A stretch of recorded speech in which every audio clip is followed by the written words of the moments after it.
I'm from Mennonite background, from the German Anabaptist descendants that lived primarily in Holland and in Germany. So in the mid-1700s, Catherine the Great, the Tsarina of Russia, offered to the Europeans a chance to emigrate to the Ukraine, which was newly acquired by Russia. And so when this invitation came from Catherine the Great, they responded, and thousands of them moved to the Ukraine. And there they built villages, some between 50 and 30 families per village. Each village was very distinct in structure, and so they thrived there in the Ukraine and were well known. The Russian Revolution came very quickly upon them, and with a great violence.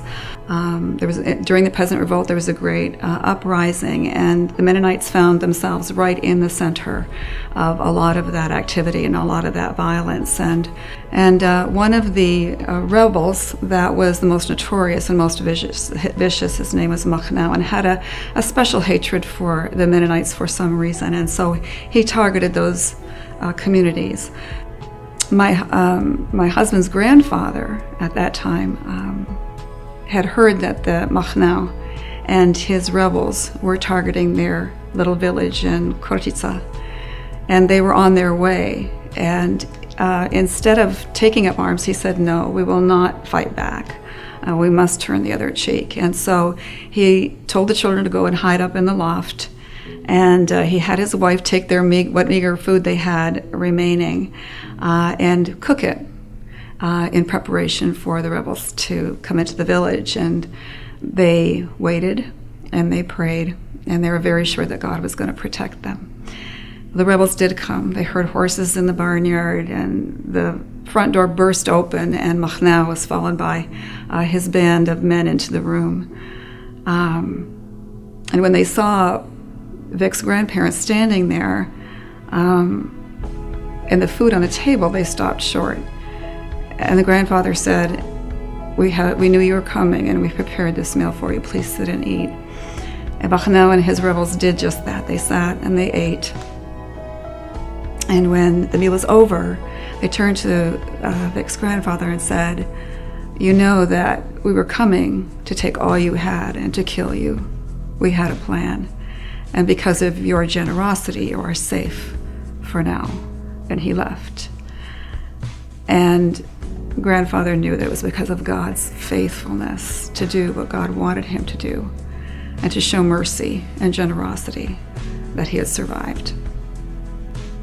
And thankfully, his grandparents did survive, and they did emigrate to Canada later. Years after they came, and my grandmother had died in Canada in 1957, my dad was looking through some of her possessions, and he came across a box that had a lot of letters in them in German. There were two brothers that my grandmother had that had remained in Russia, and out of these letters came their stories. One brother's name was Sasha. Sasha was an administrator of a school, very successful. And one day he was taken into the government office, and he was confronted. And he was by the communists, who said, "You have a choice. You can renounce your faith in God right now, today, and keep your job. Or you can choose not to renounce him and lose your job."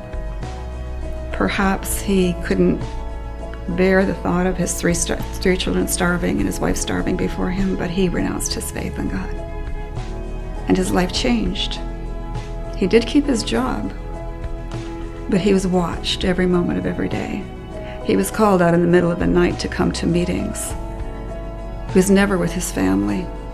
He didn't know his children anymore because he was always working.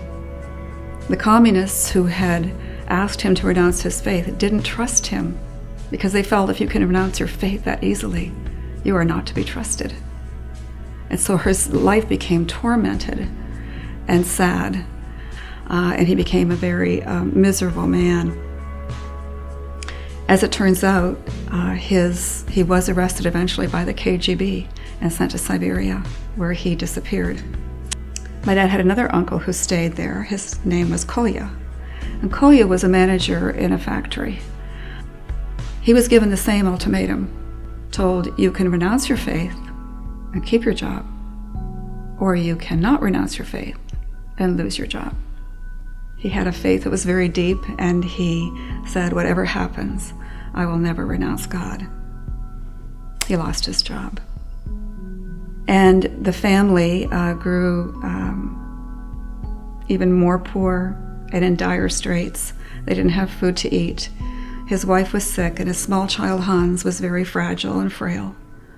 They still maintained that hope that God knew what he was doing, and he was to be praised and honored and glorified in all that they did. And so my dad, after reading these letters that he had found, became interested in trying to find out whether any relatives were still alive, and he investigated, and he eventually found Hans, the little boy whose dad, Kolya, had been taken to Siberia. And he found out he was living in Germany, and so he called him and said, I'm your cousin, Herbert, from Canada, and I have some letters that you might be interested in. May I send them to you? And he said, sure, send them to me. Hans called my dad back, and he said, I need to tell you a story. He said, when I remember a little bit about what happened right after the Russian Revolution, and we were starving at home, and times were very, very hard. And I remember the men coming in the middle of the night to take my dad away. I remember my mother dying. I remember the hopelessness I felt. I remember the anger I felt at God for taking my good parents and not allowing them to live. And I grew angry as I grew older. And I turned my back on him, wanted nothing to do with him or religion ever again. And he said, when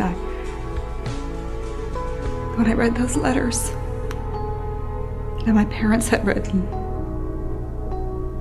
and when they were in the worst position they could ever be, how they loved me and how they loved their God and trusted in their God. And they always prayed in their letters for their little one to know him. I found God again, and I renewed my faith in God.